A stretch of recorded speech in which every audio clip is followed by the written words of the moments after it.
Ok, donc dans cette vidéo, on va essayer de déterminer l'ensemble image d'une d'une variable réelle qui a un intervalle i, enfin qui part d'un intervalle i et qui arrive dans un certain intervalle j de R. Alors i est ce qu'on appelle l'ensemble de départ et j est ce qu'on appelle l'ensemble d'arrivée. Alors qu'est-ce que c'est que l'ensemble image? C'est l'ensemble c'est l'ensemble des images des éléments de i, c'est-à-dire l'ensemble des f de x pour x qui se baladent dans i. Donc on va essayer de concrétiser ça un petit peu sur sur deux exemples connus, celui de l'exponentielle et celui du sinus, pour voir un petit peu qu'est-ce que c'est qu'un ensemble image et quelle est la différence avec J, qui est l'ensemble d'arrivée. Donc pour concrétiser ça, considérons par exemple l'exponentielle. L'exponentielle, c'est une fonction qui est définie sur R entier. C'est une fonction qui est définie sur R. Et c'est une fonction qui est également, a priori, à valeur dans R.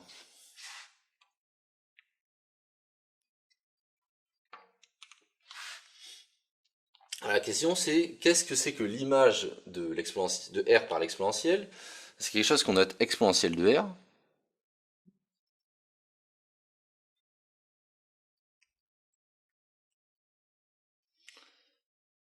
Et cet ensemble, c'est l'ensemble, donc l'accolade ça veut dire ensemble, l'ensemble des éléments de la forme exponentielle de x pour x qui se balade dans R.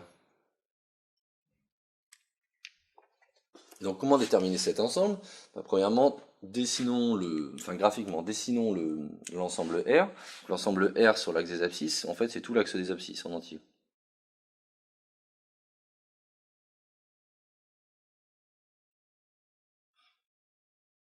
Donc c'est tout ça. Et l'idée c'est de regarder quel ensemble va décrire l'ensemble des images de ces points. Donc là ce qu'on remarque c'est que en fait toutes les images vont être à valeur, elles vont être uniquement à valeur dans les réels positifs. C'est-à-dire que si vous tracez une droite horizontale dans les négatifs, vous n'intersectez jamais la courbe. C'est-à-dire qu'il n'y a aucune image, il n'y a aucun antécédent aux valeurs négatives par la fonction exponentielle. Si bien que toutes les images de l'axe des réels, ça sera uniquement l'ensemble des réels qui sont positifs, et même strictement positifs, parce que 0, pour la exponentielle, n'a aucun antécédent. Donc, l'ensemble image de exponentielle de R par l'exponentielle, c'est ce qu'on appelle R plus étoile, c'est-à-dire l'ensemble des X qui sont strictement positifs. C'est-à-dire R plus étoile. Donc ça c'est l'ensemble image, et cet ensemble image il est inclus dans ce qu'on appelle l'ensemble d'arrivée. Donc ça c'est l'ensemble de départ, ensemble d'arrivée, et ça c'est l'ensemble image de l'ensemble de départ. Alors, pour voir un petit peu les éventuelles subtilités qu'il peut y avoir, changeons légèrement l'ensemble de départ de l'exponentielle. L'ensemble de définition de l'exponentielle c'est R, mais on pourrait très bien considérer la restriction de l'exponentielle uniquement au réel positif. Donc par exemple, plaçons-nous sur R+, au départ. Donc on se place sur R+, donc on arrive toujours dans R, donc ça c'est l'ensemble d'arrivée. Mon ensemble de départ qui est plus petit que l'ensemble de définition est R+, c'est-à-dire, sur mon dessin, ça correspond aux réels qui sont positifs. C'est-à-dire, toute cette partie-là, 0 inclus. Alors, quel est l'ensemble image de R+? Regardons un petit peu. L'image de 0, c'est 1. L'image de ce point-là à côté, ça va être ce point-là. L'image de ce point-là, ça va être ce point-là, etc., etc. L'image de tous les points qui vont être là, en fait, ça va être simplement l'ensemble 1 plus l'infini. Parce que tout élément qui est là-dedans a un antécédent par l'exponentielle, qui est donné ici. Tandis que un élément un élément ici que je sais pas si je l'appelais A par exemple, bah celui-là il a un antécédent par l'exponentielle certes, mais cet antécédent il n'est pas dans R+.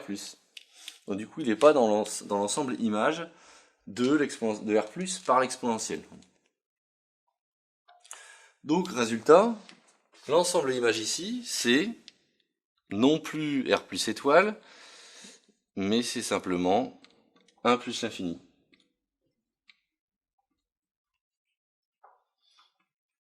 Faisons un troisième exemple, et dernier exemple, donc sur l'exemple du sinus. Donc sinus qui est une fonction qui est définie sur R et qui arrive a priori donc, comme toute fonction dans R. Et on voudrait regarder son ensemble son ensemble image, l'image de R par sinus. Bon, alors R c'est tout l'axe des abscisses. Et donc si on trace une droite horizontale ici, on remarque qu'il n'y a strictement aucun antécédent par la fonction sinus. Si on trace une droite horizontale ici, on remarque qu'il n'y a aucune intersection non plus, donc il n'y a aucun antécédent par la fonction sinus. Donc ces deux points n'appartiennent pas à l'ensemble image. En revanche, tous les points qui sont situés en fait, entre les deux valeurs remarquables de sinus qui sont -1, qui sont +1 et -1, tous ces aimants-là vont avoir au minimum un antécédent. En fait, ils en ont même une infinité, quoi. Donc l'ensemble image, ça va être tous les éléments qui sont compris entre -1 et 1. Par exemple, si je prends ce point-là, j'ai une intersection, et donc j'ai bien un antécédent par la fonction sinus. De même pour ce point-là, etc., etc. Donc, l'ensemble image de sinus, qu'on a de sinus de R, l'ensemble image, c'est -1. Donc voilà, ce qu'il faut retenir en tout cas, c'est que l'ensemble image dépend évidemment de l'ensemble de départ qui a été choisi. Donc, ensuite, l'ensemble image n'a rien à voir avec l'ensemble d'arrivée a priori, il peut y être égal, mais il peut aussi ne pas y être égal. Et l'ensemble de départ qu'on a choisi n'est pas nécessairement l'ensemble de définition usuelle de la fonction en question. On peut choisir un ensemble de départ plus petit que le vrai ensemble de définition. Voilà, donc ça clôture cette vidéo sur trouver l'ensemble image d'une fonction à variable réelle.